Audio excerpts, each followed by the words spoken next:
to teach, we are to find. So where you lead me, I will go.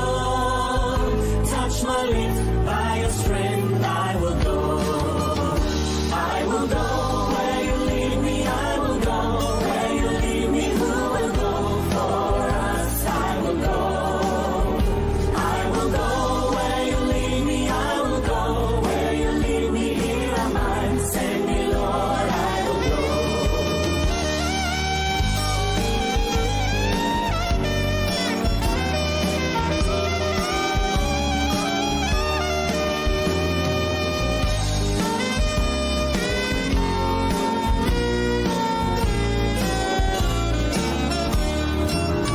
Because my eyes have seen the King, I must tell all the world, worship Him. In all the nations, in all the world, where He sends me, yes, I will go. I will go where you lead me, I will go. Where you lead me, who will go for us? I will go. I will go where you lead me, I will go. Where you lead me, here am I. Send me, Lord, I will go. I will go. I will go. Who will go for us? I will go. I will go. I will go. Here am I. Send me, Lord, I will go. I will go. I will go. I will go.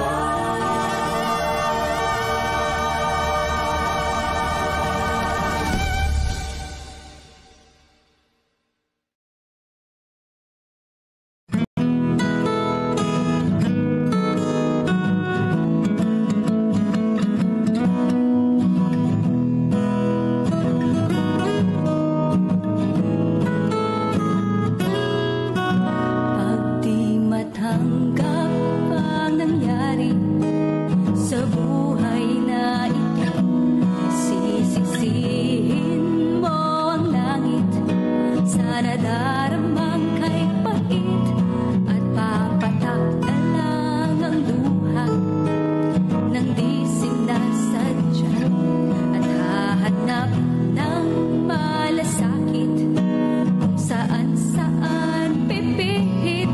At kung ako sa'yo, ako ay lalapit doon sa gumawa ng lupa at langit. Si Jesu Cristo ang kanlungan mo, bukas ang puso niya para sa'yo.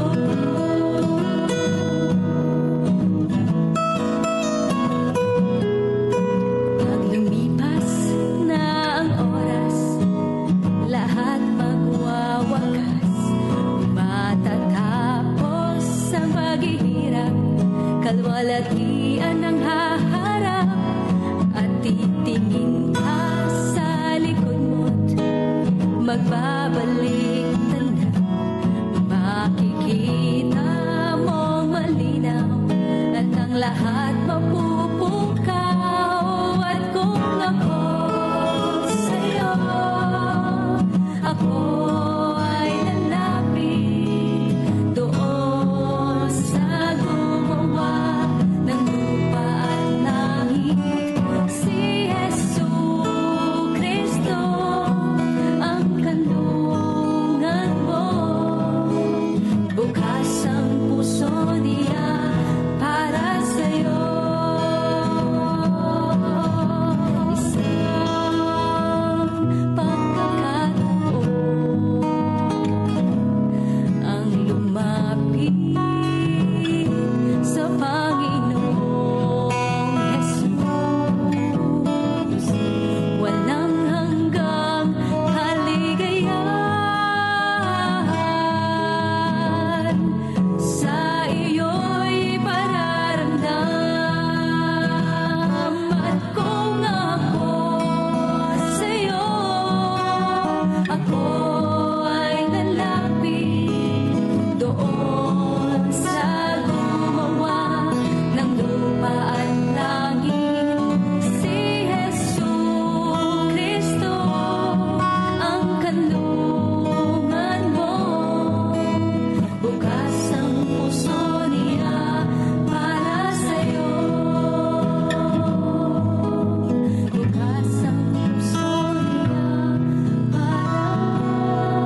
First morning po.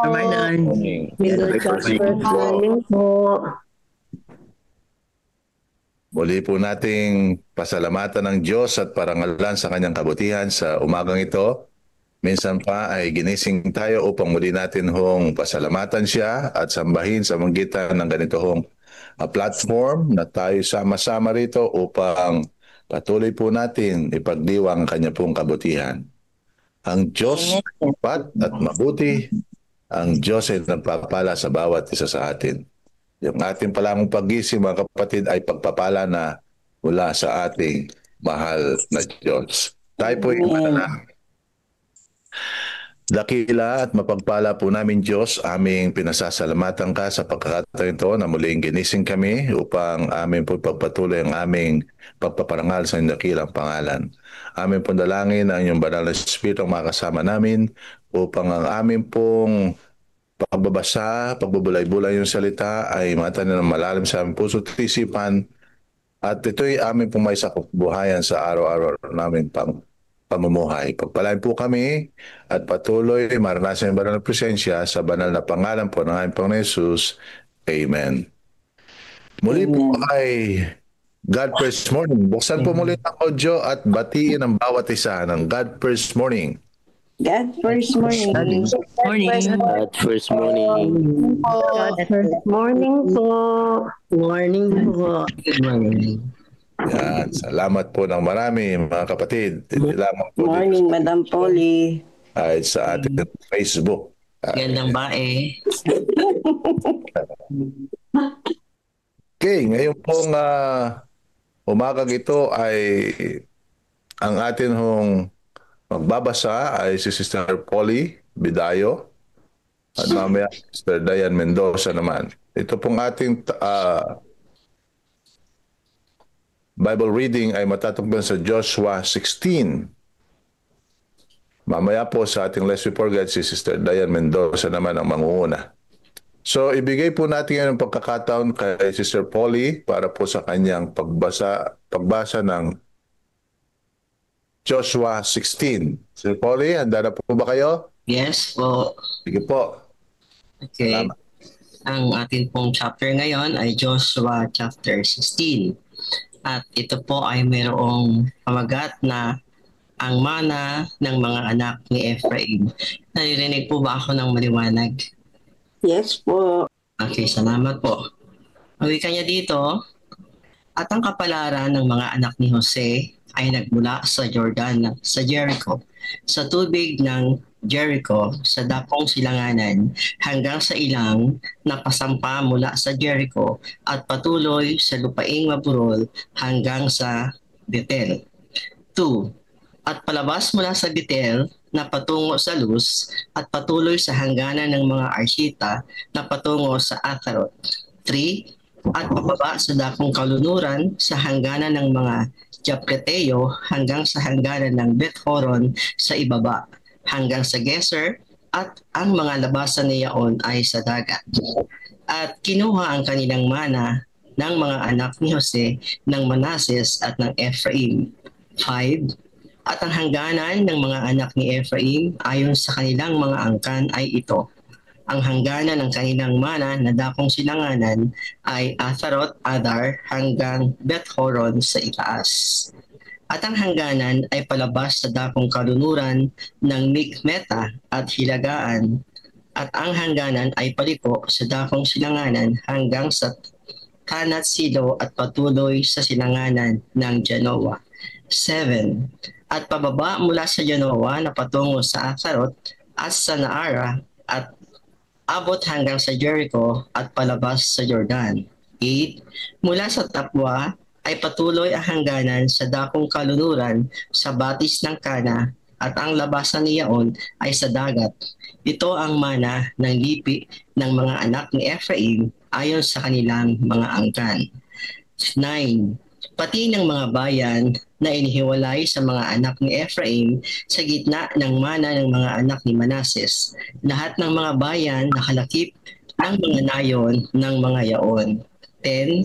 At hindi nila pinalayas ang mga Kananeo na nananahan sa Geser, kundi Ang mga Kananeyo ay nananahan sa gitna ng Ephraim hanggang sa araw na ito at naging mga alilang tagapag-atake. Ayan po ang ating pong Bible reading sa Joshua chapter 16. Ang kaunting reflection po ay hindi po nating direct na nakikita kung ano yung kanyang mensahe, pero sa aking pong pagsasaliksik, meron po akong nakuha na Joshua 16 ay nagre-reflect po ng incomplete conquest of the land due to the lack of faith and resulting in failure to fully drive the Canaanites who later become the source of trouble. Yung chapter 16 po shows that God's fulfillment is promising to our ancestors to give the land to the Israelite and offering encouragement that He remains faithful even when we are not faithful. So yun po. Meron po tayong nakita dito na moral lesson na modern. Una po ay ang be fully obedient. Kailangan tayo po ay maging lubos na maging masunurin sa ating Panginoon upang makonquer natin ang lahat ng mga trials o mga pagsubok sa ating buhay. Pangalawa, kailangan po tayo remain confident. Tingnan po natin yung mga previous na past na ating pong pinagdaanan na tayo ay nagtugumpay, hindi dahil sa ating kakayahan, sa ating kalakasan, kundi dahil sa ating Panginoon. Tayo po ay nagtatag sa sariling lakas, kundi ang Panginoon ay nandoon po behind the scene. Siya po palagi. At ang pangatlo po na nakita po natin, pray for the faith. Parati tayong tumawag na mayroong pananampalataya o hilingin natin sa Panginoon ang ating pananampalataya ay palaging nandoon sa Kanya upang tayo po ay magtagumpay. Sa lahat ng mga karanasan, sa lahat ng mga pagsubok na ating pong pinagdadaanan, ang sikreto lamang po doon ay tayo ay depende sa ating Panginoon, tayo po ay magtiwala at tayo po ay magtatagumpay. Yan lang po. Salamat po ng marami, Sister Polly, sa inyong pambinasa at sa reflection na inyong pinagkaloob. Pwede ba nating sabihin ng malakas na amen doon po sa binasa at reflection, mga kapatid? Amen. Amen. Amen. Amen. Okay, sa kabila po ng pagkukulang at kawalan ng tiwala ng bayan ng Diyos ay nananatiling tapat ang ating Panginoon sa kanyang mga pangako. Tutuparin at tutuparin ang kanyang pangako sa kanyang pambayan. Tunay ang Diyos ay tapat at siya po ay patuloy na nagpapala sa sino mang kanya pong gustong pagpalain. Lalo na po yung kanyang bayan ay talagang ang kanilang ginawa ay incomplete obedience. Pero ang Diyos ay tapat sa kanyang mga pangako. Salamat, Sir Polly, sa inyong pong binasa at sa inyong reflection. Ngayon po, dito po tayo ngayon sa ating history story at pagkatapos ibibigay po natin kay Ma'am Dayan ang pagbasa ng Lest We Forget.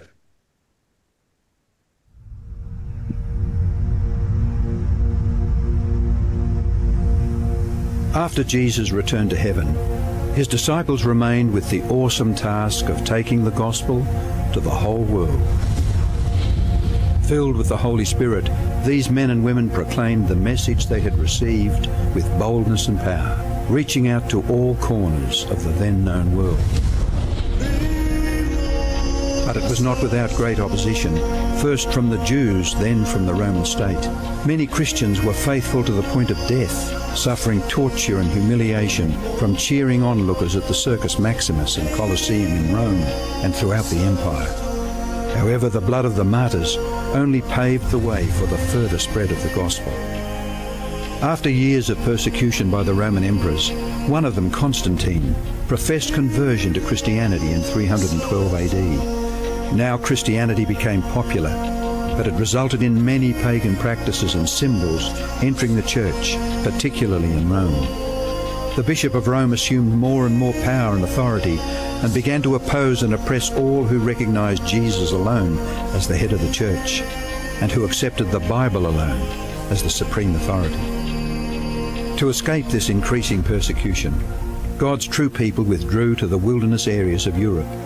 In northern Italy, the Waldenses took refuge in the mountains. While many were slain, the light continued to shine in the darkness. God was still in control. and he began to raise up men like Wycliffe, Huss, Tyndale, Luther, Calvin and Zwingli to stand for his truth. They stood for the Bible alone, faith alone and Christ alone. In 1798, in fulfillment of Bible prophecy in the book of Daniel, the religious and political supremacy of the Roman Church was temporarily reduced when General Berthier removed Pope Pius VI from his throne.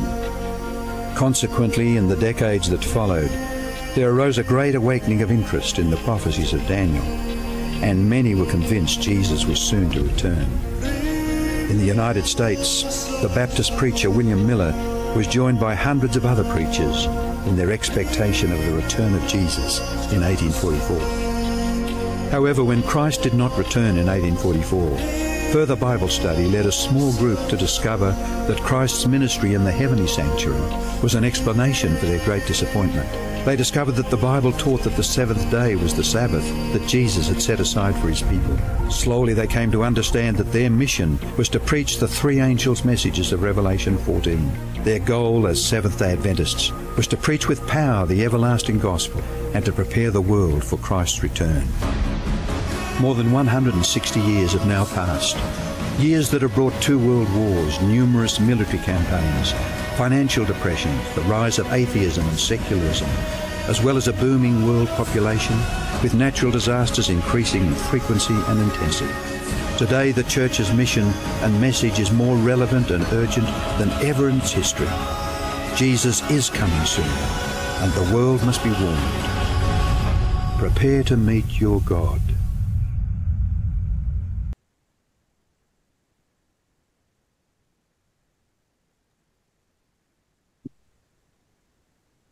Sige po. God, first morning po sa ating lahat. Ito po ang ating First morning. science. Sa ating pong Lest We Forget, sa Tagalog po, may pinamagatang Pagsulong ng Adventismo, unang bahagi sa Russia, November 5. At paano sila sasampalataya sa Kanya na hindi nila napakinggan, Roma 10:14. Minsan, ginagamit ng Diyos ang mga kakaibang paraan upang tulungan ang mga taong marinig ang Kanyang salita. Ganito ang kaso ng pagdating ng Adventismo sa Russia. Tulad sa maraming bahagi ng mundo, ang mga konbertibo sa Adventismo sa Amerika mula sa mga populasyon na mga imigrante ay unang nagpasigla sa simula ng Adventismo sa Russia. Sa kanilang hangaring ibahagi ang kanilang pananampalataya, madalas nilang ipinapadala ang mga doktrinal na pulyeto pabalik sa kanilang bayan para sa pamilya ng mga kaibigan. Ganito ang nangyari noong 1882 nang ipaalam ng isang kapitbahay mula sa Crimea kay Gerhard Perk na mayroong siyang ilang kawili-wili ngunit mapanganib na literatura na dumating mula sa Amerika noong 1879. Matapos ang maraming pagpupumilit, ipinahiram ng kapitbahay kay Perk ang The Third Angel's Message ni J.N. Andrews. Binasa ito ni Perk ng lihim at sumulat sa mga Amerikanong publisher para sa karagdagang impormasyon. Hindi nagtagal ang kanyang pagbabasa ay nag-akay sa kanya sa paniniwala sa doktrina ng Adventista, ngunit nag-atubili siyang simulan ang pagsunod sa Sabat. Sa panahong iyon, naging ahente siya ng British and Foreign Bible Society habang naglalakbay mula sa iba't ibang lugar na nagbebenta ng mga libro. Nakaligtas si Perk ng ilang beses mula sa kapahamakan sa pamamagitan ng pinaniniwalaan niyang proteksyon ng Diyos. Sa puntong iyon, nakumbinsi siyang kung inaasahan niya ang pag-aalaga ng Diyos, dapat niya isabuhay ang lahat ng katotohanan sa Biblia na kanyang nalaman. Bilang resulta, idinagdag niya ang literaturang Adventista sa mga Bibliyang kanyang ibinibenta. Ngunit hindi lamang si Perk ang nagpapalaganap ng doktrina ng Adventista sa Timog Asya. Isa pa ay si German Russian na konbertidong sa Adventismo mula sa South Dakota. Kahit na siya ay mahigit 80 taon, gulang na, may kapansanan sa pagsasalita at walang pera, bumalik siya sa Russia upang ibahagi ang kanyang pananampalataya. Ibinenta ang kanyang bota para bayaran ang bahagi ng kanyang pamasahe. Sa totoo lang, siya ay talagang malikhain dahil sa kanyang mahinang paningin. Pumasok siya sa palengke ng isang nayon at humihiling sa mga taong magbasa para sa kanya. Kung ang nagbabasa ay nagkaroon ng interes sa paksa, ibinibigay niya ang polyeto sa kanya. Gayunpaman labag sa batas sa Russia sa ang pamamagitan ng ganoong material, ngunit nang naisin ng lokal na pari na ipaaresto ang matandang lalaki, binato ng mga tao ang kleriko dahil sa pag-iisip na ang halos bulag na matandang lalaki ay mapanganib. Ang hindi makaanong lalaki ay nangangaral ng higit sa 1 taon sa ganitong paraan. Ganito ang simula ng Adventismo sa Russia. Lumitaw na maaaring gamitin ng Diyos ang halos kahit sino sa halos anumang kalagayan sa pamamagitan ng halos anumang paraan upang ikalat ang katotohanan sa Biblia. Maaari ba nga niya tayong gamitin? Napakaganda po ng kanilang kasaysayan po ni Gerald Perk po, no? Sa pamamagitan po ni Gerald Perk at ang isang konbertidong Aleman, ay hindi naging mahirap po ang pagbibigay ng mensahe po sa Russia na po. Sabi po dito, ang aking po reflection, ang karanasan nila Gerald Perk ay nagbigay sa atin ng mahalagang aral sa panahon natin ngayon. Na po, katulad ng mga unang Adventist sa Russia, tayo rin ay tinawagan ng Diyos na maging matatag sa pananampalataya kahit sa harap ng mga hamon ng makabagong mundo. So kung sa kanila noon ay napakahirap, ganun din po sa atin, pero sa atin po madali na lang. Kawalang interes sa espiritual na teknolohiya. Umaagaw ng oras at mga sistemang taliwas sa kalooban ng Diyos. No? Gaya po ng ating pong nabasa na teksto sa Roma 10:14, paano sila tatawag sa Kanya na hindi nila sinasampalatayanan? At paano sila magsisisampalataya sa kanila na hindi nila napakinggan? At paano sila makangkikinig kung walang tagapangaral? So ito po si Gerald Perk at yung isang Aleman ay sila ay ginamit ng ating Panginoon upang maabot ang pabalita. Sa panahon naman natin ngayon, tayo po ang ginagamit ng ating Panginoon sa paanong paraan sa ganito pong plataforma. Sa panahon ito, ang digital at global na komunikasyon, tayo ay may mas malawak na pagkakataon upang ipahayag ang mabuting balita. Kung noon ay naglakbay sina Perk sa mga malalayong lugar ng may mga panganib, ngayon ay maaari nating gamitin ang ating tinig, teknolohiya at buhay bilang patotoo sa kabutihan ng Diyos. Ang hamon sa atin ay maging tapat, matapang at aktibong tagapagdala ng liwanag upang ang mensahe, minsan na dinala, ay patuloy na nanginingning sa ating panahon hanggang sa kanyang muling pagdating. Magandang umaga po. Happy God First Morning po sa ating lahat. Amen. Thank you, Maria. Amen. Salamat po ng marami. Layan sa iyong binasa at refleksyon. Sige po, pwede po kayong mag-respond ng malakas na amen at praise the Lord. Amen po. Amen. Amen. Okay, salamat po ng marami sa inyo pong response. Patuloy po nating panalangin ang mensahe ng ating po narinig. Ngayon po ay dadako po tayo sa ating message at tayo po ay pangunahan ngayon pong umaga ni Pastor Ernie Marin, ang ating Sabbath School and Personal Ministry Director. Pero bago po yan, tayo po ay mananalangin muna. Dakila at mapagpala po namin Diyos, kami po ay nagpapasalamat sa iyong kabutihan. Ngayon pong umaga, muli po namin nilalapit sa inyo ang mensahe mapapakinggan po namin. Ito nawa ay magpalakas sa amin pananampalataya. Pagpalain po si Pastor Ernie sa kanya pong panguna at ang kanya pong mensaheng pagkakalubsan ay maging malakas na kapangyarihan sa amin ng amin pong pananampalataya ay lalo po lumakas. Salamat po sa katiyakan na kayo isa sa amin, sa banal na pangalan po ng aming Panginoon Jesus. Amen. Amen. Amen. Amen. Amen. Ngayon po ay atin mong ipagkaloob ang pagkakataon kay Pastor Ernie Marin para po sa mensahe sa umagang ito. Good morning po mga kapatid at happy 4 days of prayer. Salamat po sa Panginoon at kasama. Sa umagang ito pang ipagpatuloy ang ating ginagawang week of prayer.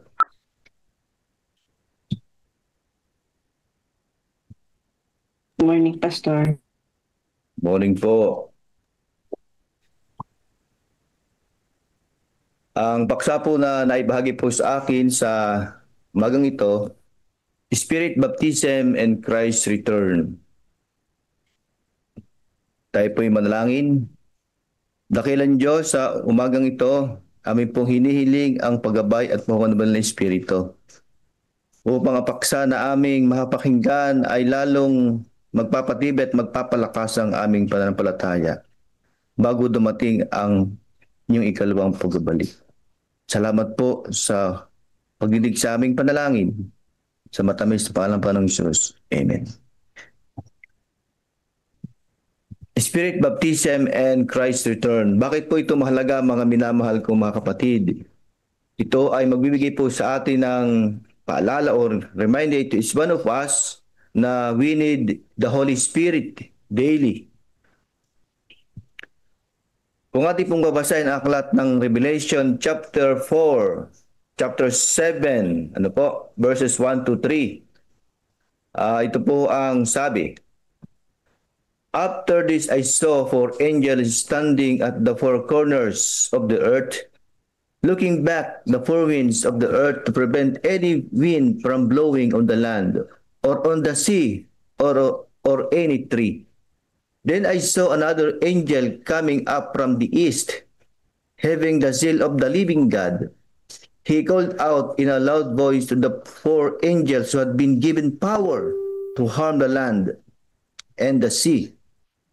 Do not harm the land or the sea or the trees until we put a seal on the foreheads of the servants of God.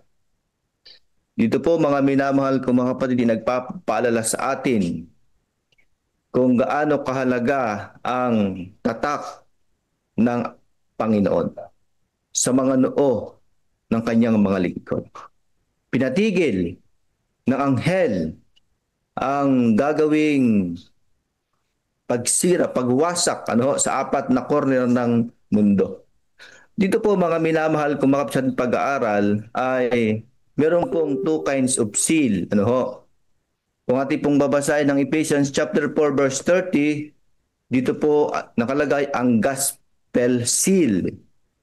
At sa Revelation chapter 7 verse 2, eschatological seal. Ano po pagkakaiba nito mga kapatid? The gospel seal is received at the time of justification. Sa oras na ating pong tinanggap ang ating Panginoon, atin na pong natanggap ang seal or gospel seal o Ephesian seal. Sa Ephesians chapter 4 verse 30. But in Revelation chapter 7 natin pong binasa kanina, ito ho yung eschatological seal received before the second coming of Jesus. Kaya dito po mga minamahal ko mga kapatid, itong nabanggit sa Revelation chapter 7 verse 2 is eschatological seal. Ito po ay ating tatanggapin bago dumating ang ating Panginoong Hesus. What is the baptism of Holy Spirit is all about? Alam po natin na sabi nila, ano bang ibig sabihin talaga ng pagbabautismo ng banal na Espiritu? It is as we daily receive the baptism of the Holy Spirit that we are sealed and prepared for Christ's soon second coming. Ito po yung araw-araw nating tatanggapin ang pagbabautismo ng banal na Espiritu at tayo takan at tayo handa ng tanggapin. Handa na tayong sa kanyang ikalawang pagbabalik. Pong sinamarize, only those who have the seal of God will be able to survive the second coming of Christ. It is those who daily receive the baptism of the Holy Spirit who are prepared for Christ's second coming. Kaya mga minamahal ko mga kapatid, mahalaga po itong eschatological seal upang tayo makasurvive sa ikalawang pagbalik ng ating Panginoon at tayo magkakaroon ng pang-araw-araw ng baptism ng Banal na Espiritu upang tayo ay mahanda sa kanyang ikalawang pagbalik. Dito po sa ating pag-aaral ay meron po akong tatlong refleksyong nakikita. Number 1, the Holy Spirit prepares believers for Christ's return.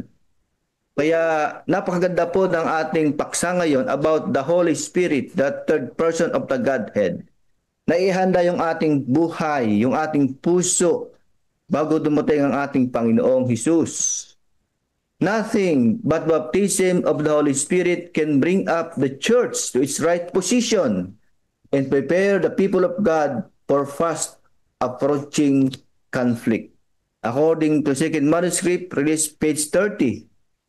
Kaya dito po sa ating pag-aaral ngayon, dinidiin ng ating paksa na mahalaga ang paggabay at pangunguna ng Banal na Espiritu. Sa ating pang-araw-araw na buhay, we must pray for the Holy Spirit daily. Ano naman po yung ating hinihiling sa Panginoon? Huwag po nating kakalimutan na ating ipanalangin ang Banal na Espiritu ang siyang manahan sa atin. Why? Because it bring up the church to its right position. Magiging tama ang ating posisyon, mga minamahal kong mga kapatid.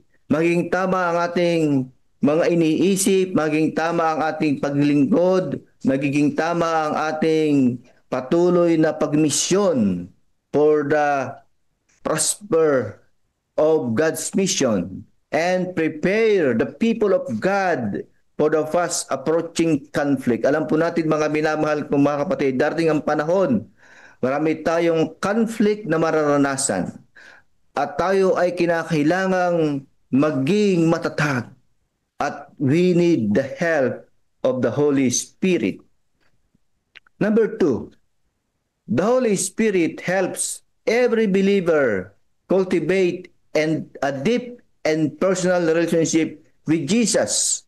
Dito po mga minamahal kong mga kapatid, pinapaalala sa ating pag-aaral na kapag ang Banal na Espiritu ay nasa atin, ito'y tumutulong sa atin upang magkaroon tayo ng cultivate at malalim at personal na relasyon sa ating tagapagligtas na si Jesus. Dito mahalaga yung relationship.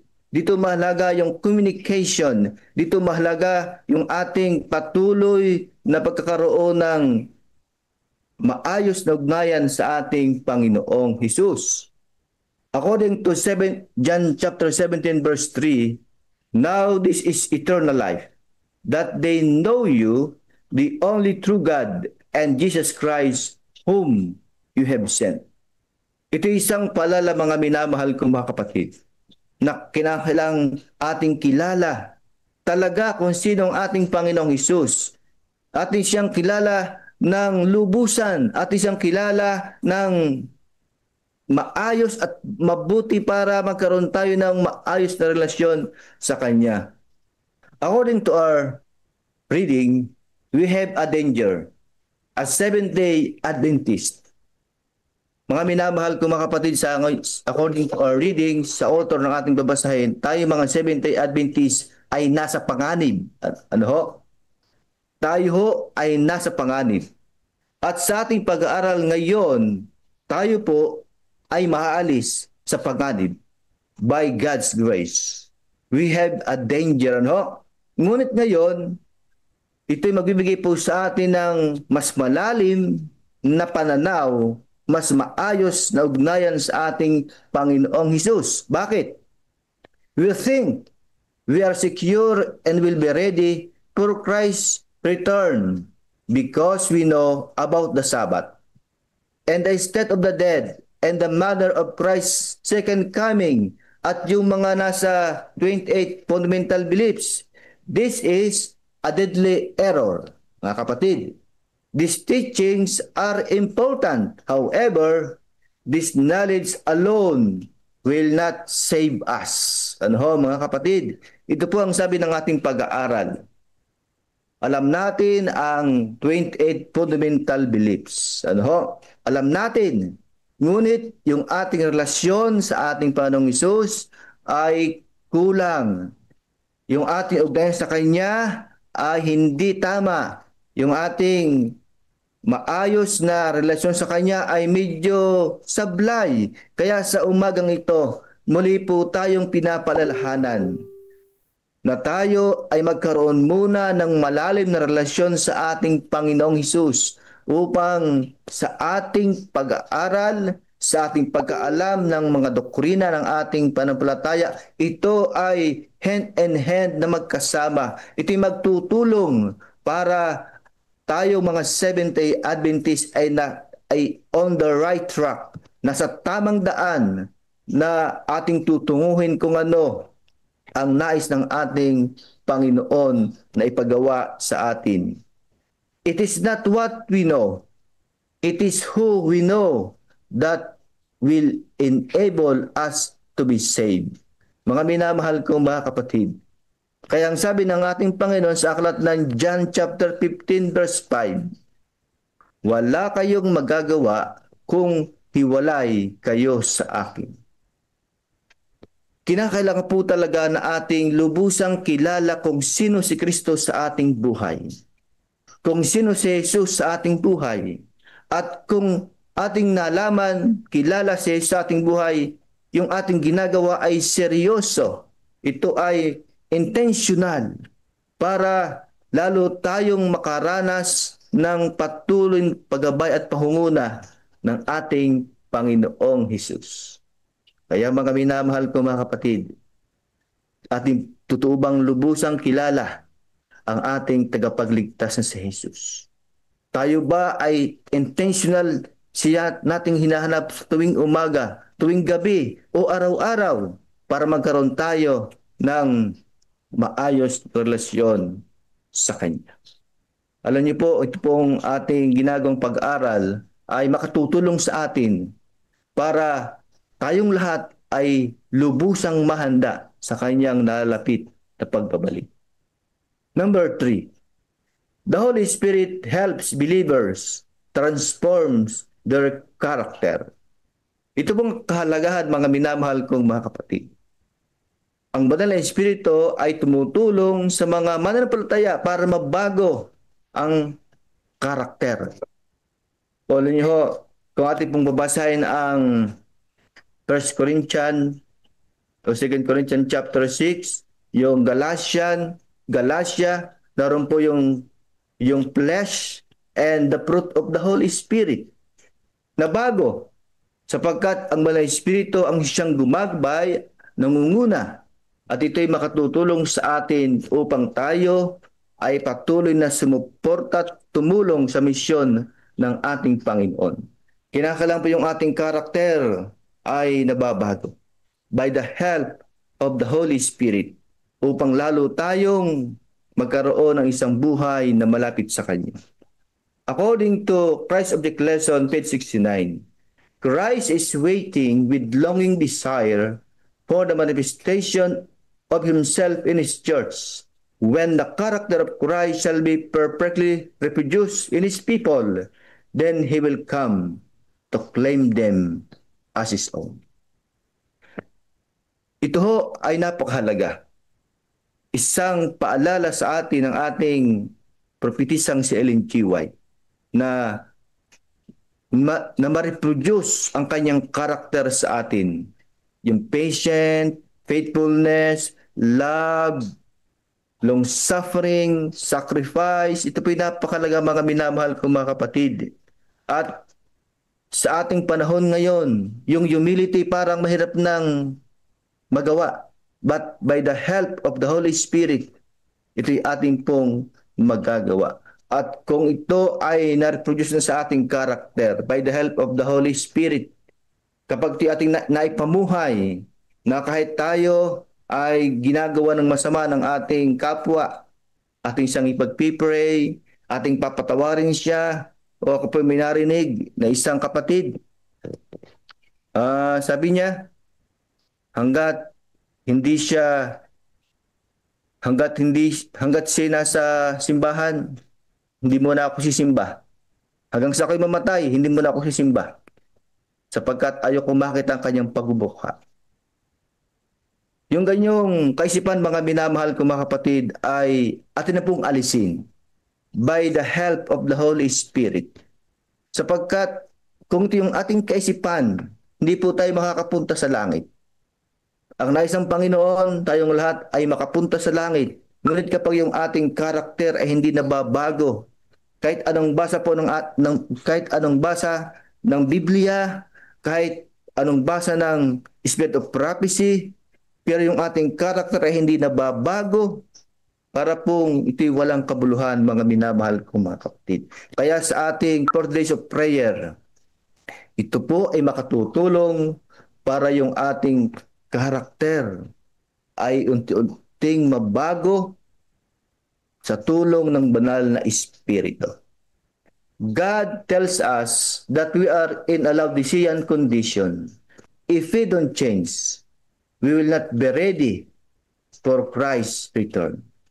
Mga minamahal ko mga kapatid, tayo po ay nasa Laodicean condition. Hindi mahalaga dito kung anong ating natapos. Ating pong tanggapin na tayo nasa Laodicean condition. Hindi mainit, hindi malamig. Ano ho? Ngunit kinakailangan po ito'y ating baguhin by the grace of God, by the help of the Holy Spirit. At kapag tayo nasa Laodicean condition, hindi po tayo mahanda sa ikalawang pagbabalik ng ating Panginoon. Kaya atin na pong alisin sa ating buhay, sa ating iglesia, ang Laodicean condition.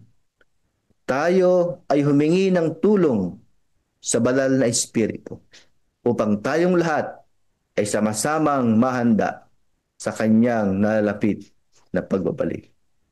Ito na po yung ating huling slide. According to Review and Herald, page April 5, 1892, we must have a living connection with God.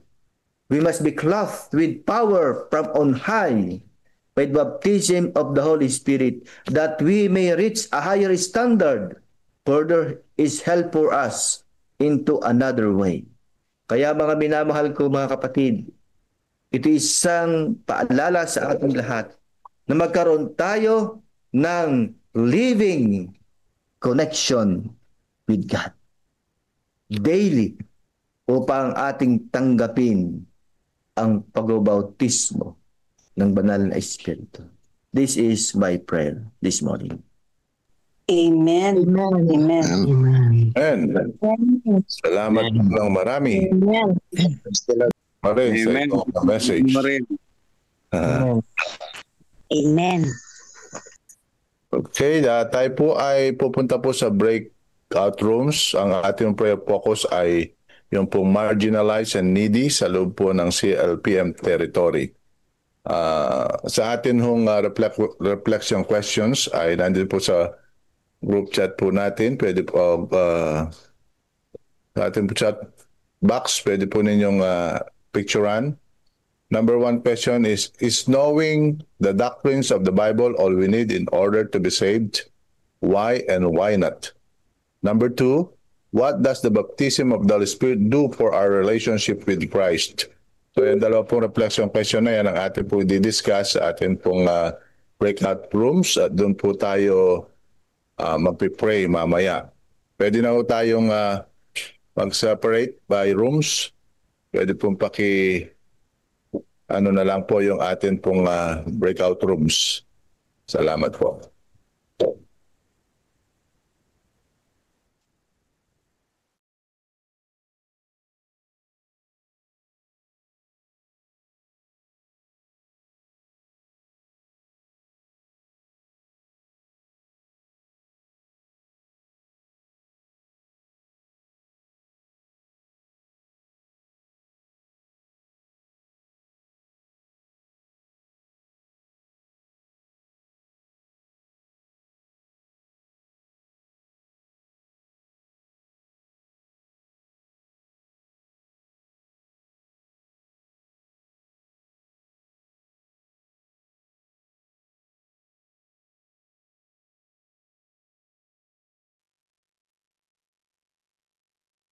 Good first morning po sa ating lahat, mga kapatid.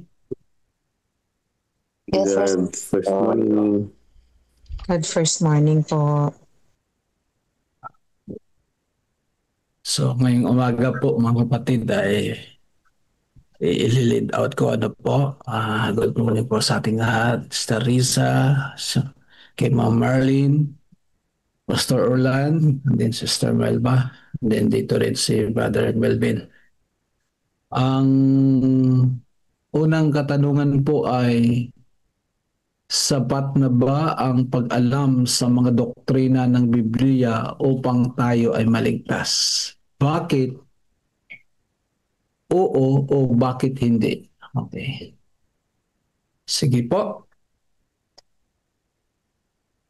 Yun po ang number 1 question. Sapat na ba ang pag-alam sa mga doktrina ng Biblia upang tayo ay maligtas? Bakit oo o bakit hindi?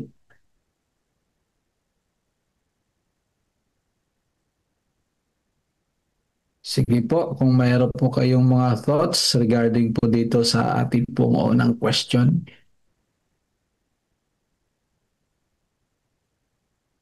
Anybody? Kay Brother Stanley. Kuya Stanley, you have some thoughts on this? Happy good morning po sa lahat. Para sa akin, Pastor, hindi sapat yun na alam mo ang doktrina natin. Kailangan din lumalago ka, makikita sa kabuhayan mo na ang doktrina ito ay naipakikita mo. Dahil kung doktrina na yung dormant lang na walang pagbabago sa buhay mo, ito ang pananampalataya dapat. Ito ay, di ba, ang pananampalataya ay lumalago at merong aksyong nakikita, hindi lamang yung wala kang ginagawa. Yun lang sa akin, Pastor. Okay, thank you po. So, hindi sapat po. Some more thoughts? Kay Pastor... Brother Melvin, you have some thought on this? God, first morning po sa lahat. Para sa akin, hindi. Siyempre, dito pala si Brother Johnny. So, yun, para sa akin, hindi. Bakit hindi, kapatid? Sapat na ba? Alam mo na dapat kumain ka para mabuhay ka? Di ba dapat talaga kumain ka? Hindi yung alam mo lang. So, ganun po, po. So, ganun din sa atin. Maliliwanag yung sabi sa lecture ni Pastor Ernie. Dapat nating sa buhay, kasama natin si Jesus. Matutunan natin siyang makasama sa ating pamumuhay. Po. Hindi sapat yung puro doktrina lang. Kaya yung nagsasabi ng mga we are saved by grace alone, kahit na pinapalabas nila na save ka na, wala ka na kailangan gawin, hindi ka saved by works. Hindi naman talaga tayo masasave sa works, pero kailangan natin makilala si Jesus. Bakit? Mga kapatid, pupunta ka ng langit, di mo kilala yung nandun. Di ba? So dapat dito palang kasama na natin siya. Baka mahuhuyo tayo doon pagdating sa pinto. Sino ka? Di ba? Sabi nga sa Bible, hindi lahat ng tumatawag na Panginoon ay nakikilala. Ako, po. So, ayan, sa akin ay hindi yan sapat ang doktrina. Pero mahalagang malaman ang doktrina, po. Para alam mo yung ginagawa, po. At syempre, sa pananampalataya mo, ikaw ay ligtas. Ang tanong ay, paano ka bang mananampalataya? Ikaw ba'y natatakot sa mga pagsubok na dumarating sa iyong buhay? So yun, bilang kasama natin si Jesus sa araw-araw na buhay, malakas yung ating loob. Hindi tayo matatakot. Ano po yan? Yan ang pananampalataya na ako ay ilililigtas niya araw-araw. Po? Ang pagkakaligtas ay araw-araw, mga kapatid. Hindi pwedeng mag-i-skip ng isa, bukas hindi muna ako magtitiwala. So ganun, So yan, po, para sa akin na hindi. Ibigay ko po sa iba yung iba pa. Okay, thank you very much. Some more thoughts. Sige po. Sa number 1 question po natin.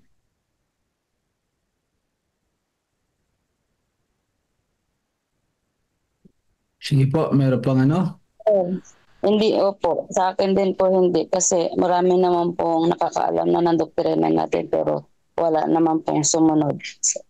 Alam po, kapag hindi ka po konbertido sa isang doktrina, marami din po namang nakakaalam sa doktrina, pero kung hindi naman po konbertido, hindi naman po sila susunod. So hindi pa rin po sila maliligtas kasi si Kristo lang po ang ating tagapagligtas. Kasi nga, kaya nga ang bansang Israel napapahamak dahil sa kanilang pagsuway. Alam nila ang tagubilin ng Diyos, pero paulit-ulit pa rin po silang nagkakamali, kaya po sila nalipol. So hindi nga po sapat para din po sa akin ang alam ang doktrina kung hindi po sila naniniwala. Naniniwala po sila pero hindi po sila susunod. Napapahamak pa rin po. Okay, thank you very much po. Napakaganda na po. So, kita po natin na katulad sa mga Israel, ang ganito pong paniniwala kasi na sabihin po natin yung pag alam mo ay maliligtas ka. Ito po ay napupunta palagi sa tinatawag nating fanaticism. Yung fanatisismo. Yun palagi ang nasa side ng mga Parasiyo, Sadusiyo. At sa modern times natin ngayon, kung yung titingnan, ito rin ang pinapanghawakan po ng ating pong mga karamihan ng mga nanampalataya sa Islam. They tend to fanaticism kasi alam nila na ganito doktrina. So happen also sa ating pong iglesia na mayroong ganong mga paniniwala din. Pero sabi nga po ni Ma'am Marlene, na ang tagapagligtas natin ay si Kristo, hindi yao pong doktrina. Ang pag-alam sa doktrina, yun po ay resulta ng ating pong pagkaalam sa ating pong Panginoon na kung paano tayo ay nagiging nangugat tayo sa doktrina dahil alam natin kung sino ang pinanggagalingan ng doktrina, hindi yao pong makaliligtas sa atin. Okay? Second question, ano ang nagagawa ng bautismo ng banal na espiritu para sa ating relasyon kay Kristo? Ano ang nagagawa ng bautismo ng banal na espiritu para sa ating relasyon kay Kristo? Sige po, mayroon po kayong mga Pastor Japet. Pastor Japet. Sige po, si Brother Johnny yata. Si Pastor Caleso. Pastor Caleso. Pastor po. Gusto ko po munang balikan po muna natin balikan ko po, Pastor, sandali lang yung ating pong tanong. Noong unang tanong po, yung tungkol po sa doktrina. Alam niyo po, mga mahal kapatid, dahil tayo pong mga Adventista ay kahit balik rin po natin doktrina, kabisado po natin ng doktrina po. Ang nangyari po kasi sa atin, na kahit nakapikit tayo sa ulado natin ng doktrina, sabi nga po doon ni Pastor Ernie Marin, kapag hindi po tayo nabago ng banal na espiritu, ay wala pong kabuluhan yun. Opo. Ang pinakamahalaga po na binago po tayo ng banal na espiritu. Hindi po babasihan po doon kung paano natin kabisado ang doktrina ng ating Panginoon, pero ang lagi po nating isipin, mga minamahal, kung paano natin po yun ina-apply sa ating buhay. Po. Na katulad nga po na nagbabasa po tayo ng Biblia, pero po hindi naman po nakikita sa ating buhay yung binabasa nating Biblia. Ang pinakamahalaga po dito na tayo ay, sabi doon ay yung baptism of the Holy Spirit.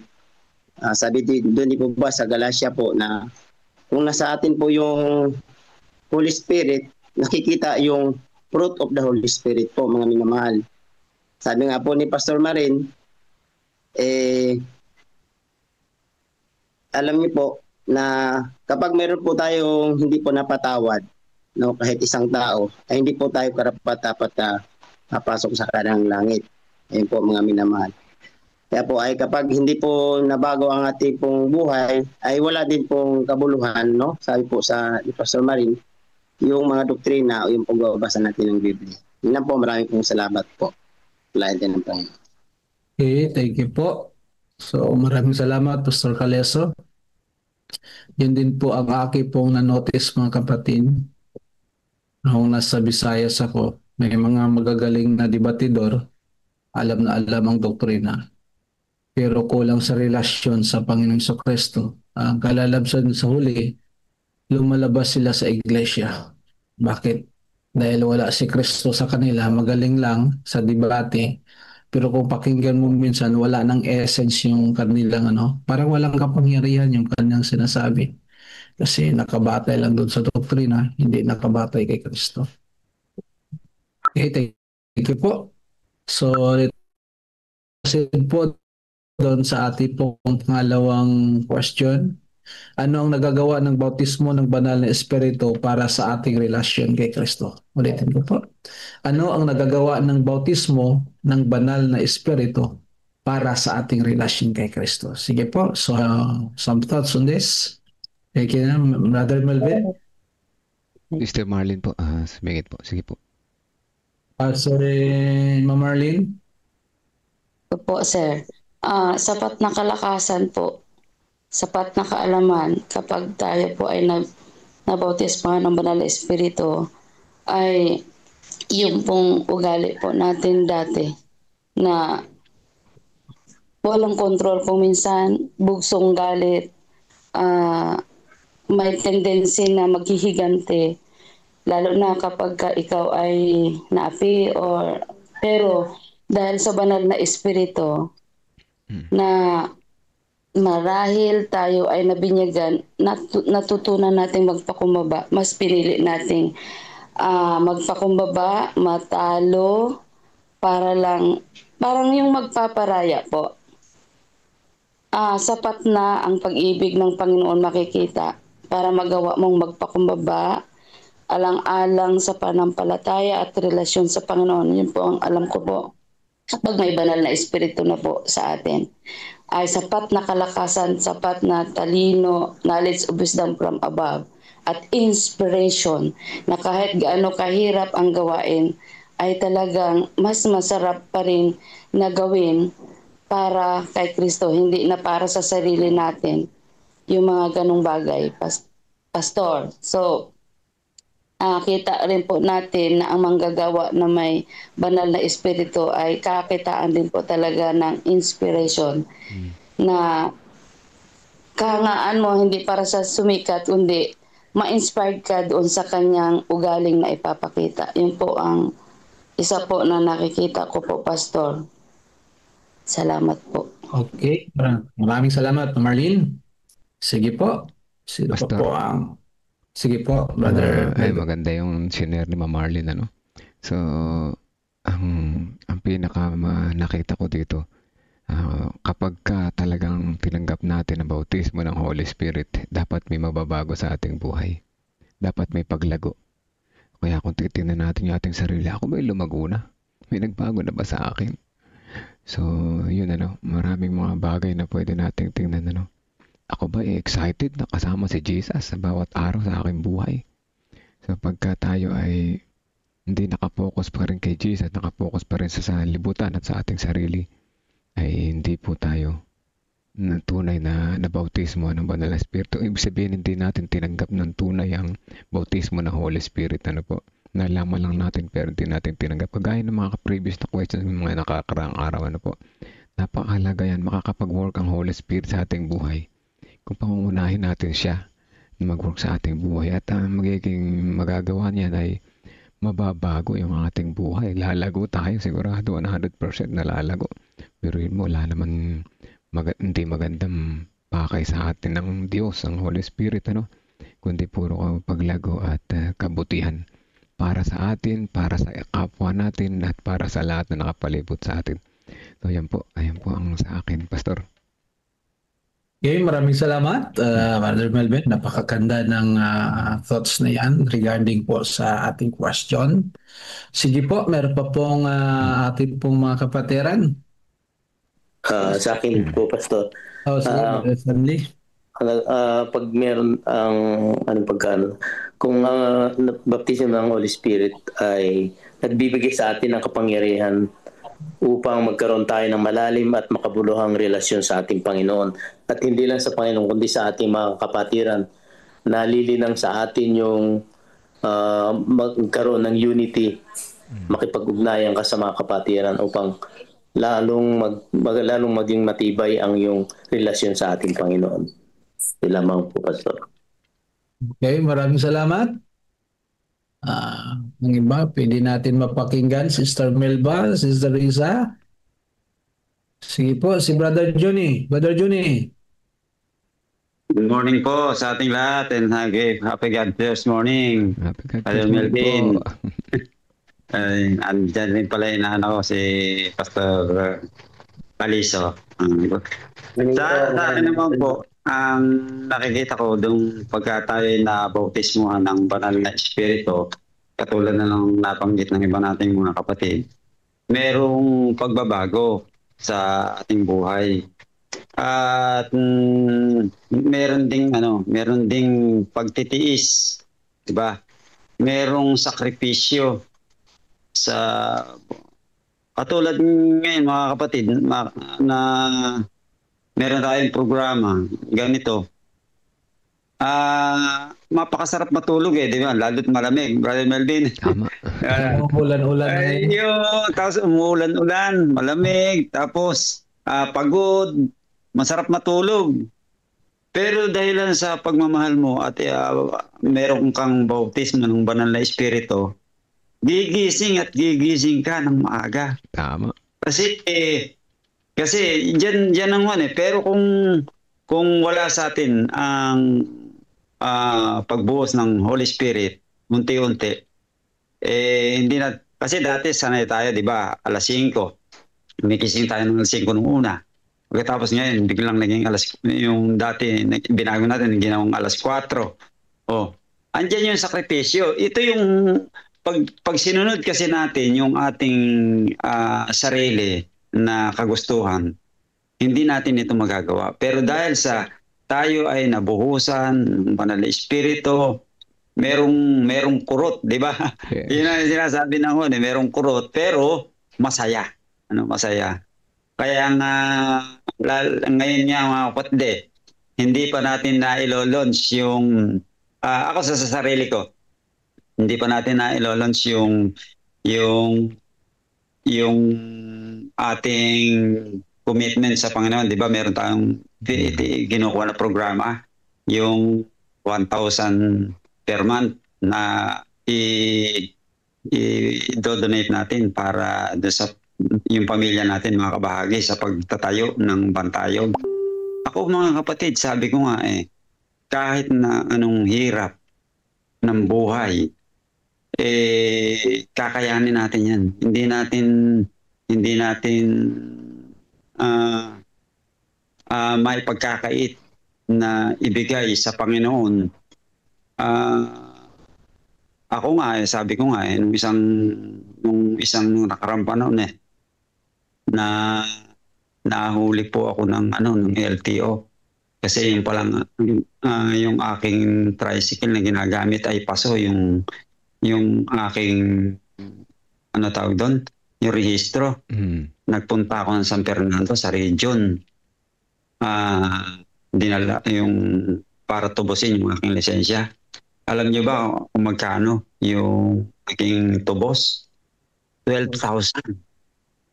12,000 mga kapatid. Kaya sabi ko, saktong-sakto mundo sa LTO, nakapagbigay ako ng 12,000. Sa Panginoong pa kaya? Kaya nga dito natin mga kapatid, ako, maluwag sa puso ko. Sabi ko, ikukumit ko ang aking pamilya na makibahagi sa proyekto ng CLPM na magkaroon tayo ng bantayog at yung pamilya ko makakabahagi. Yun ang tuktok ng banal na espiritu. Yun lang po at marami pong salamat. God first morning sa ating lahat. Amen. Salamat, Brother Johnny. Sige po, Brother Alejandro. Pastor, malinaw po ang Sabi ng banal na kasulatan, kapag tayo ay nabautismuhan ng banal na Espiritu, makikita sa atin yung pag-ibig, kagalakan, kapayapaan, pagtitiis.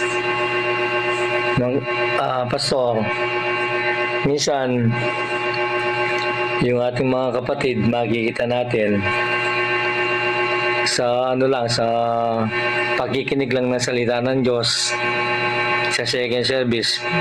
Gusto nila palaging mabilis yung pagsasalita ng pastor o yung speaker.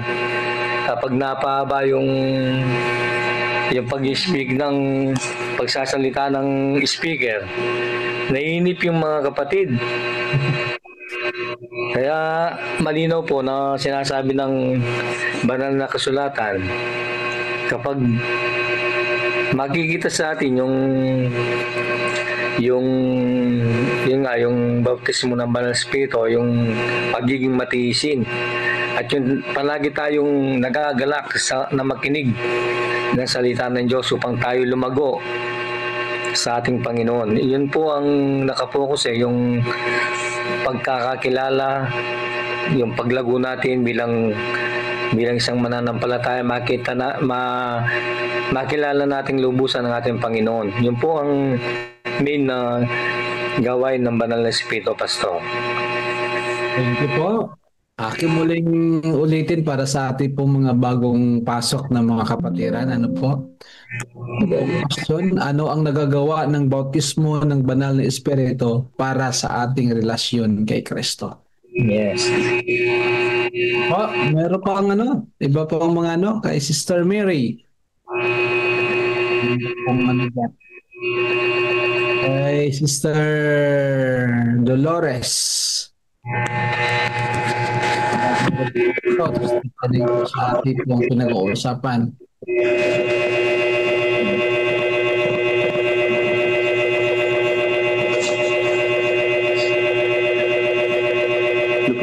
Ano po yung maingay? Si Brother Alejandro Vilbar Jr. Pwede po ba i-mute niyo po yung inyong audio? May noise po sa signal niyo. Baka may malap. Nawala na. Okay. Sige po. So, kung ating pong titingnan mga kapatid, ang question number 2, ito po yung magbibigay sa atin. Sabi kanina ni Ma'am Marlene ay mag-i-empower sa atin. Sabi ni Brother Alejandro, yung ating pong relasyon sa Panginoong Diyos ay hindi dry. Maraming naman talagang gano'n na konting tagal lang ng sermon. Sa tagal naman ng sermon ay pastor ay. Pag hindi bombastic yung speaker, hindi nasisiyahan. Minsan ang pulpit ay nagiging entertainment, hindi yung source ng inspiration para sa pananampalataya, di po ba? Sino ba yan? Bombastic yan mag-sermon. Sige, kunin natin. Pero yung mahina-hinaan yung mga masabihin natin na dahan-dahan magsalita, mga ay nakakatulog tayo niyan. So, dito po sa atin, kung titingnan po natin, ang magagawa po ng bautismo ng banal na Espiritu sa relasyon natin sa Panginoon ay nagiging inspired tayo mga kapatid. Nagiging buhay ang ating pananampalataya sa atin. Yung ating pong paniniwala sa Panginoon ay nagkakaroon ng kapangyarihan. The time na dati, naalaala ko nung sa elementary ako, yung palagi ka lang pinipilit ng tatay mo na, magsimba na tayo. Ang gusto mo maglaro. Parang walang excitement na ikaw po ay magsisimba ka. Na hindi ka excited na magsimba dahil pinipilit ka lang ng magulang mo, tayo na, magsimba na tayo, wag na maglaro. Kalain mo, 6:30 pa lang maglalakad na kayo. Pero nung nalaman ko kung anong ibig sabihin noon, excited na ako magsimba. Hindi ka na kailangan nagisingin, kundi ikaw na mismo nagkukusa. So ganun po ang makagagawa ng kapangyarihan ng banal na Espiritu, yung bautismo ng banal na Espiritu. Nagkakaroon ng meaning yung ating pong relasyon sa ating pong Panginoon Diyos. Sige po, meron pa pong iba? Tingnan natin kay Sister Arlene Marcelino. Sister Arlene, you have some thoughts?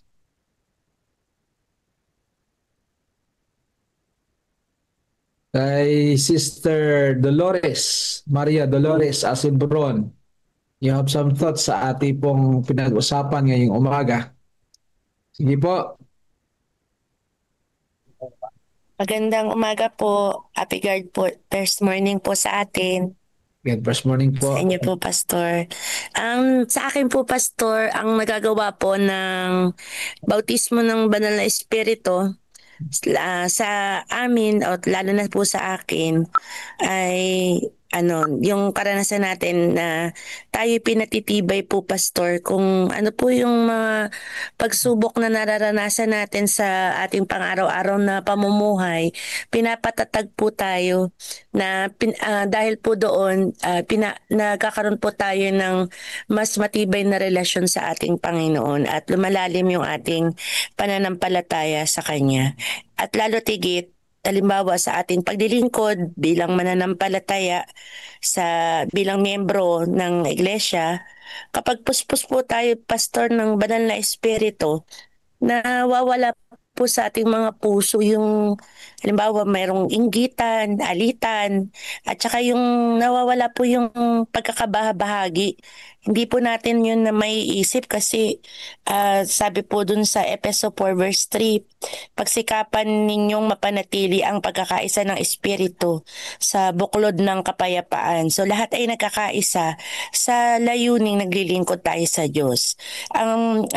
Halimbawa po, Pastor, sa mga membro na nagtutulungan sa mga gawain, gaya ng evangelism, pagtulong sa ating kapwa. Halimbawa, yung paglilinis, Pastor, ng simbahan. Kumbaga, nawawala, Pastor, yung isip na ako na naman maglilinis. Ganun.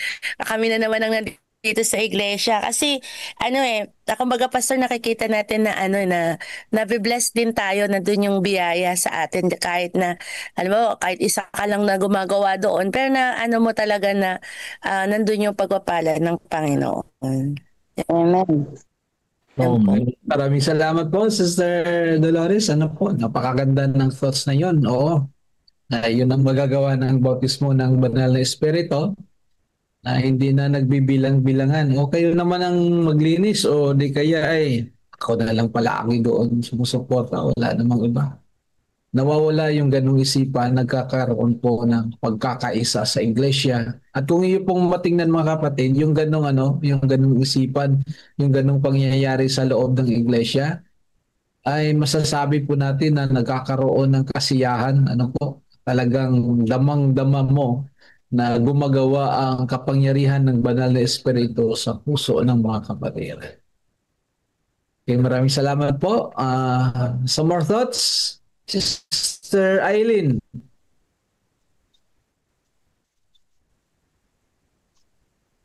Okay, Pastor Orland. You have some thoughts, Pastor Orland? Pastor, ang nagagawa po ng bautismo ng Banal na Espiritu po sa ating buhay, yung sinabi po sa Galatia na yung pagpipigil po sa sarili. Po kasi po yung sarili natin, minsan ay hindi talaga mahirap po talagang pigilan. Di po ba? Meron pong isa po nating kapatid po. Ito po ay bagong mananampalataya. Minsan ay tinutokso siya na magtrabaho siya ng Sabado. Sabi niya ay meron pong nag-aalok sa kanya ng trabaho. Sinusubukan siya. Po. Pero po alam niyo po ay dahil nasa kanya yung Banal na Espiritu, binabautismohan siya ng Banal na Espiritu, pinipigilan po niya magtrabaho ng Sabado. Ganun po yung magagawa. Alam niyo po, tayo ay minsan nga po ay halimbawa na lang ay binabago po ng ang ating pong ugali, binabago po ng Banal na Espiritu. At halimbawa na lang po, kung minsan noon ay hindi na tayo katulad ng dati. Dati tayo ay magagalitin, ganun. Kaya wala tayong pagpipigil sa sarili. Pagka halimbawa sa mga anak, pagpasaway, napapalo agad. Pero dahil po tayo binago ng banal na espiritu, ay mayroong pagpipigil po sa atin pong sarili. Ilan po at maraming salamat. God bless po sa tingnan. Okay, maraming salamat. Ano po? So, ang bautismo ng banal na espiritu ay nagdudulot sa atin ng pagiging mapagpingil, pagtitimpi, ano po, sa anumang mga bagay, mga kapatid, ay mayroong tinatawag nating pagtitimpi. So, ang pagtitimpi, nagre-refer siya mga kapatid doon sa mga, lalo sa ating po mga mabubuting mga bagay na may control. So, for example yan, sa ating pong kapanahonan ngayon, nakikita natin na ganun ang grabe ang tukso sa pagkain. Kung wala kang kapangyarihan ng banal na espiritu, wala kang pagtitimpi, palagi ka na lang doon sa anli, mga kapatid. Ano po? Paanli-anli ka palagi kasi sabi mo, sarap dito. Ano po? So, bagamat mga sabihin natin healthy yung mga pagkinapakain mo, pero kung sobra naman, ay nakakasama ho talaga yan ho, mga kapatid. So, ang kapangyarihan ng banal na espiritu, nagdudulot ito ng ating pong relasyon kay Kristo na makita natin na si Kristo yung model natin. Nandoon ang pagtitimpi sa anumang aspeto ng ating pong buhay. Sige po, some more.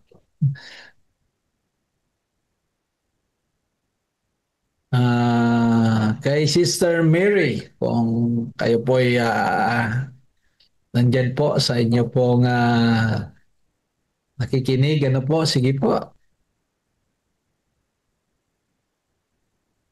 Yan po, happy God first morning po. Happy God first morning First morning po. Anong church po si Sister Mary? Sa Subic Church po ako, sa Area 3 po. Sige po. Ayan po, Pastor. Malaki po talaga yung matutulong po sa atin ng Holy Spirit kasi kaya nga po siya yung iniwan ng ating Panginoong Hesukristo sa atin para meron tayong aaliw sa atin every time na mayroon po tayong pinagdadaanan at siya po yung direct na makakausap po natin, makakasama natin sa ating buhay, lalo tigit po sa madaming mga pagsubok na nararanasan natin dito sa mundo. So kapag po nandyan ng Holy Spirit, hindi po tayo makakaramdam ng malayo tayo sa Panginoon dahil ipaparamdam niya sa atin yung pag-ibig po ng ating Panginoon. At tutulungan niya rin po tayong panghawakan yung pananampalataya natin at maging consistent po tayo sa ating pong paglilingkod sa ating Panginoon. Okay, maraming salamat po, Sir Mary. At talagang napakagandang thoughts yan tungkol sa baptism ng banal na espiritu. Sige po, some more. Kung mayroon pa kayong ang time po ba natin hanggang anong oras, Brother Melvin? Pwede na po, Pastor. 5:23 na pala. Nalibang tayo. Opo, para matapos okay. sa 5:30. So, sabi pa 25 yung binigay. 5:30. Actually, 5 minutes pa tayo. Ano po, para sa prayer po natin. Okay po. So, maraming salamat po mga kapatid sa napakagandang thoughts natin sa ating pong topic ngayong umaga. So, Pastor Japet, yes, meron pong nag-chat sa ating chat box po si Sister Risa po. Si Ma'am Risa po pala. Padilla. Si Ma'am Risa, ano po? Basahin ko po, Pastor. Basahin. Sige po. Sabi ni Ma'am Risa, kapag nasa atin ng Holy Spirit, natuto tayo magtiis, magsakripisyo. Katulad po sa akin, natuto po ako maglingkod sa paaralan natin sa kahit mahirap ang financial. Naging masaya pa rin ako. Si Ma'am Risa, isa po yata siya sa mga dekada na delay ang sahod na po. Nakakalungkot. Pero anyway, God will provide for you, Ma'am Risa. Ano po? Sa Adventist school siguro siya nagtuturo. Tama po yun. Ano po? Maturuan tayo na magdepende sa Panginoon. So yun po ang hindi maunawaan ng mga public school teachers na nagtitiis yung mga teacher natin sa school natin. tatanungin, magkano lang ba magkano ang sweldo ninyo? Siguro mahal ang sweldo niyo din kasi nandito pa. Ayaw manis, ano? Sabi, ayaw maniwala, ano po. Kasi ang ano doon, ang payment mga kapatid, ano po, paid by Holy Spirit, ano po. Paid by Holy Spirit. Paid by God na siyang nagbibigay sa atin po ng ano, sa ating pong mga teachers. Saludo po ako sa kanila pong missionary, sa kanila pong dependence doon sa Panginoon Diyos. So every payday is paid by God. Amen. Maraming salamat po. Ano po? Okay, now let's go po to sa ating pong panalangin po, ano po. Hingan natin ng panalangin po ano sa ating pong adoration and then confession. Ating pong hilingan si Ma'am Marlene. Ma'am Marlene, are you okay? Muro po sa ating pong adoration, ano? Okay po. And then sa ating pong tawag dito,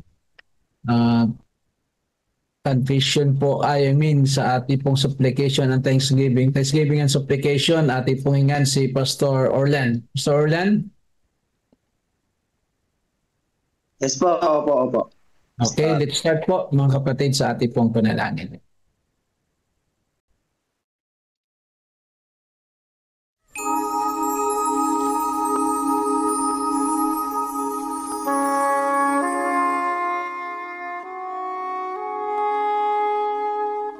Banal na dakila namin Diyos. Kami po ay patuloy na nagpupuri sapagkat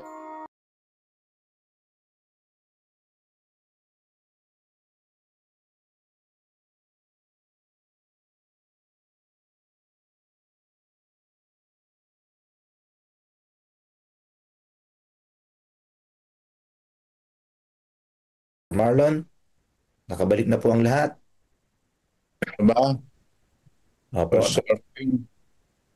Okay, magko-closing song po muna. Tapos magko-closing prayer si Pastor Ernie. Sige po, yung closing song po natin.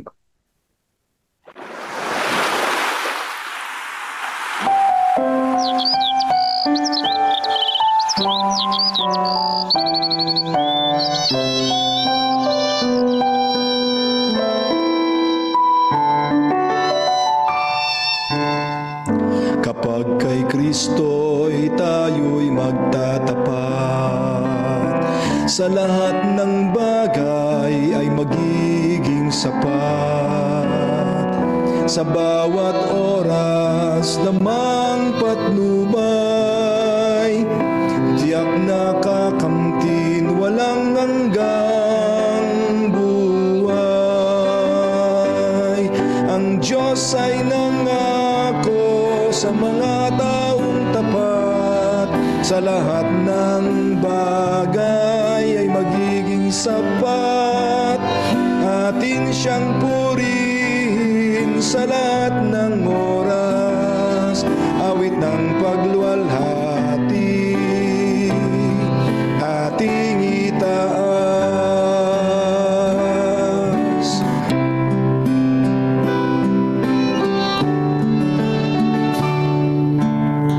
Si Kristo ang ating gawing Panginoon, puso't isip sa Kanya ituon. Ikaput, handog, talento at dunong, misyon sa gawain ng ito'y sumulong. Ang Diyos ay nangako sa mga taong tapat, sa lahat ng bagay ay magiging sapat. Atin siyang purihin sa lahat ng oras, awit ng pagluwalhati ating itaas.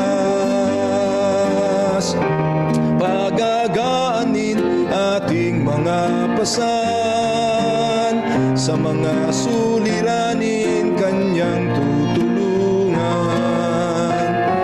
Magtiwala tayo't siya ang tawagan, tunay na ligaya ay makakamtan.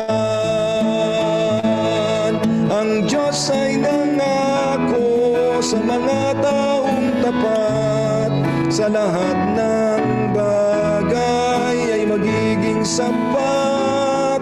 Atin siyang purihin sa lahat ng oras, awit ng pagluwalhati ating itaas. Papuri't walhati sa Kanya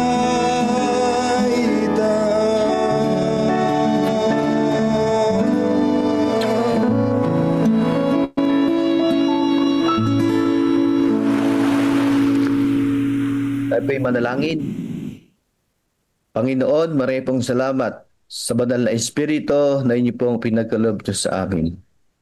Salamat din po sa pagbabautismo ng banal na Espiritu sa aming buhay, sa inyong iglesia, sa pangkalahatan, upang kami, Panginoon, ay matatakan at mahanda sa ikalawang pagbabalik.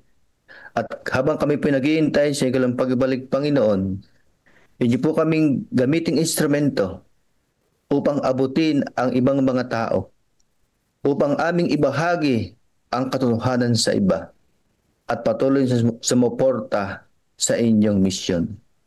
Panginoon, tulungan niyo po kami na sa araw-araw ng aming buhay na aming ipanalangin na ang Banal na Espiritu ay patuloy na manguna sa aming buhay upang kaming lahat ay makita sa amin ang bunga ng Banal na Espiritu sa pang-araw-araw naming paglilingkod.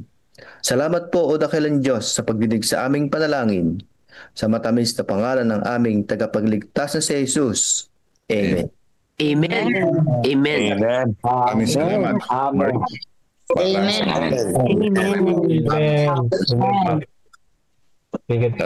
Sa bahagi, tayo po ay dadako po sa ating chanting. Sige po, memorize na ba natin? Opo. Okay, 1, 2, 3. Every church is a missionary church. I missionary.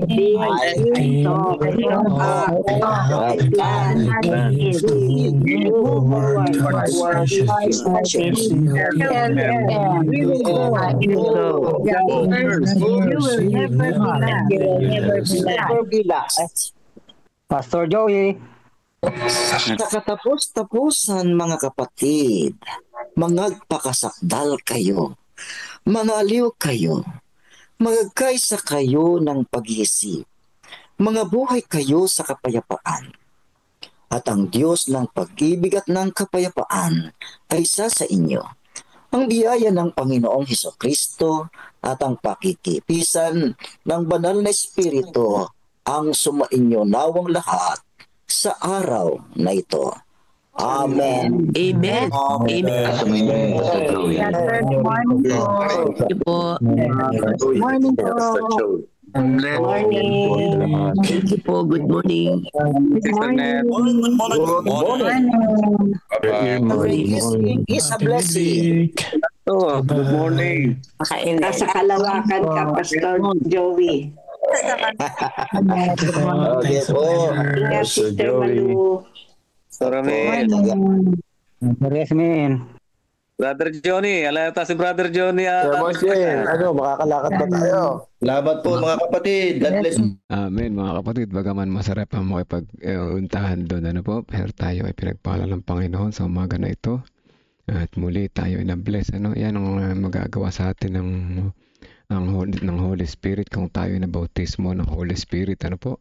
Kung tatanggapin natin siya at manguna sa atin, mainly magkakaroon ng pagbabago sa ating karakter, mga kapatid. Pagpapakumbaba, pagtitiis, sacrifice, at magiging masaya nakasama ang Panginoon. Dapat may pagbabago, sa ating buhay. Ayun, halimbawa na lang paborito ang pag-attend nyo ng Sabat. dapat ay nababago na yan. Wag po tayong puro late.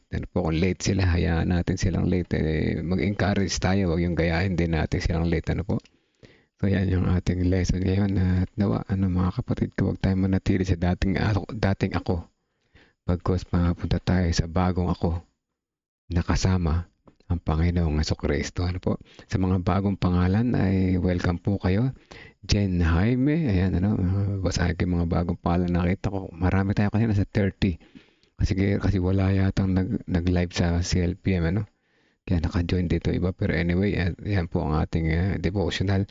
Muli hanggang bukas. After ng 40 days of prayer, doon na tayo hiwalay ulit sa prayer. Samahan natin sila sa prayer ngayon. 40 days of prayer. Mahalaga kasi ito. Sige po mga kapatid, magandang umaga sa ating lahat. Muli, invited tayo bukas na patuloy tayong kumunik sa devotional. Connected tayo kay Jesus. At yung ating paglago ay magtuloy-tuloy ang mag-alab sa ating puso ang pagbabago. Hindi po pwedeng di magbabago mga kapatid. Hindi tayo lalago. Hanggang dito na lang sa umaga nito. Muli, God first morning po sa ating lahat mga kapatid.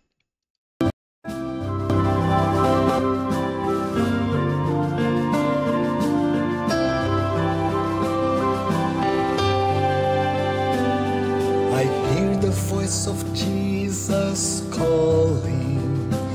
My answer is, I will go. I see the need of people crying. My answer is, I will go. I go to share the message of love.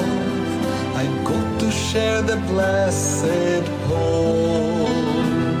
But if I get discouraged, I call to Jesus' help.